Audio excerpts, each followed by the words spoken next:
I'm Bill. And I'm Candace. And we're the Disruptors. That was kind of low energy, Bill. I know. Are you on medication or what? Oh, yeah. I have to take a lot of Thorazine before I come in here. That explains the shuffle. Explaining with you, yes.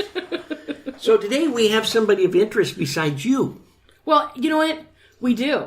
We've got our producer here on the show. Welcome, Chris. Thank you. Hello. And we have... Do you always have to introduce our producer?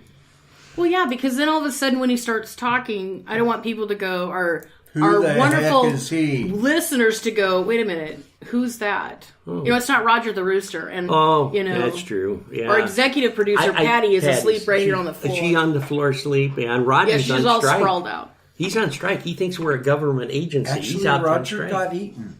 Roger got Okay, we weren't going to share that. What happened to Roger? Because we have Louie out here right now. This is a sad moment. We don't have enough time to have an obituary over, the loss of Roger. And you had to bring that out, huh? Sorry. Yeah, good show. I didn't Wow. know that we weren't going to... I'm hurt. Louis is taking over for Roger, and he's... Hey. This is what happens when you live around eagles. Well, I think we should talk to Todd now, because this is not good. This is sad news. Dum, dum, dum.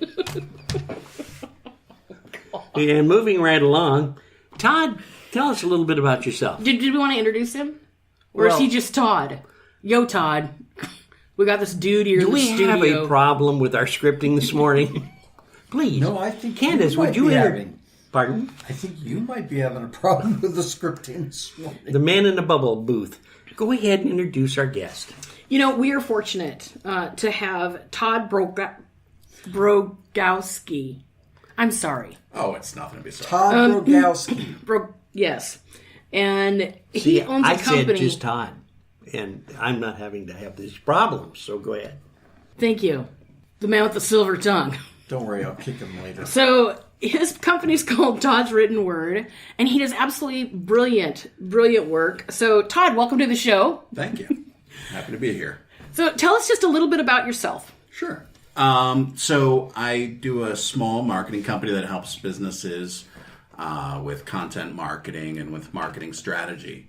Primarily, I do writing. I lack the artistic skills to hold a pencil to anything, and let alone graphic design. And then, my big focus is helping small to mid-sized professionals do more with less.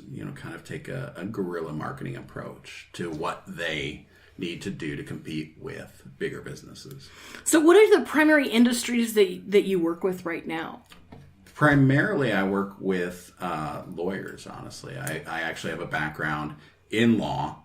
I practiced law for 6 years and then got a wild hair and joined the military before doing this. And so for me, working with lawyers, I understand their unique needs. They're limited by the ethics codes that govern lawyers on how they reach out to potential clients. They're limited in what they can claim. They have certain responsibilities of what they need to do. And understanding that myself from my legal practice, I enjoy the challenge of helping other lawyers market their legal practices. Awesome. Well, first of all, thank you so much for your service. Oh, no worries. We appreciate that. You give us these luxuries, for us here in the United States. But really, it's if we looked at it more in a broad scale, it'd be more like compliance. You would do well writing for compliant in any industry that's compliant regulated. Right. Sure. There's a lot of federal and state law, and then there's also the issue of civil litigation, of being sued, that goes into marketing a business in areas like healthcare and areas like natural resources, whether it be somebody's a holistic medicine provider, whether somebody is a chiropractor, that they need to be aware of and they need to be in compliance with before they step themselves into some trouble, some hot water. How important is content? Content's incredibly important. I don't get businesses these days that spend all of their marketing budget on Google Ads or social media marketing, but have nothing that comes after that. So somebody sees your advertisement on Google search, clicks on it, which is great. That's exactly what you want to have happen. but now they're on your website or they're in your social media platform, and they don't have anything there that they want. Well, they're not going to stay. They're not going to go from being curious about what this is about to I'm interested enough to reach out to this professional and hire them either as my lawyer or doctor or what have you. So you have to give people something of value for them to keep coming. I couldn't agree with you more, because often individuals, they don't think out that campaign. And I find that often content, especially writing, it is funny to me to think that, I can have my secretary or I can have my, my office gal, she can write the ad. And I come back and I'm like, oh my goodness. Matter of fact, I just had working on with someone for over 8 months to get them to write a bio for somebody in their office, and it just cracked me up. I mean, it literally reads, we'll just call this person, Barbie. Barbie graduated. Barbie has a husband. Barbie loves and works for. And I'm thinking, well, that's compelling. Because that's definitely going to interest me into coming and looking at Barbie, who has done. It should be a forethought, not an afterthought. Right. Yes. I think that's absolutely true. I think if you look at, you even just go into the history of marketing, and that sounds incredibly nerdy and boring to most people, but there is a fun side of it. The history of marketing in the 19th century got its big push, not by creating just sort of little jingle ads. I mean, they were hiring people like Charles Dickens to write content for them. That was the whole basis of Charles Dickens's literary career, was he would publish small sections of his books like Bleak House or Great Expectations in these pamphlets that were used to sell marketing. And so if marketing is important enough to hire Charles Dickens back in the day, it's important enough to take seriously now in the way you write content. I didn't know that. Did you know that, Bill? No, I really didn't. I thought Charles Dickinson was, literary. It's interesting. The facts that you brought up, very interesting. Part of the serialization. It's if you look at the way they serialized his books, it's no different from how people write blogs today or do influencer marketing on YouTube and Instagram. You're creating this entertaining, engaging content that draws people in, and it's not even just about the product. It's about what your target audience is interested in. That's what you need to be providing. When you write content is very important, and you're absolutely right. You know that you only got so many seconds to grab their attention. How do you do that on a blog or something like that nature? What magic formula do you use to get them to immediately grab on and say, I've got to read more? Right. It's tough to answer that in a general way, because I think it's different in the case of different products and different industries. Generally speaking, you want to open by telling them that you're going to cover a certain topic and it's going to have the answer that they were looking for on Google, but you don't just give it to them there in that first paragraph. It's kind of like, you got to be a little bit like Hitchcock. You got to tell them that, hey, there's a bomb in that bag, but it's not going to go off right now. And let them wonder, okay, what act is it going to go off in? Is it keeping them hyped all the way through? Right. I thought Hitchcock was brilliant at how he rolled out, and he kept you right there, engaged, and you were wondering. That's a great way of looking at it. Well, it really is. And the suspense, when you think about the time period that he was in versus what we have now technically for the movies, it's unbelievable, because the effects he brought were just like the birds. Had everybody sitting on the edge of the chair. It was just an amazing time. He was very brilliant. But that explains the birds over at your place. Well, yeah, it's most of nothing like a flock of murder there. No, that's true. Thank you so much for Must bringing that be your up. neighbors. It could be. They've all moved out. The area that I'm kind of interested in next is to find out, when you look at analytics versus content versus movement and the different platforms, what's the balancing point between this to make the analytics really show something? So with analytics, I kind of look at it as what we're doing with content is the arts and science of marketing.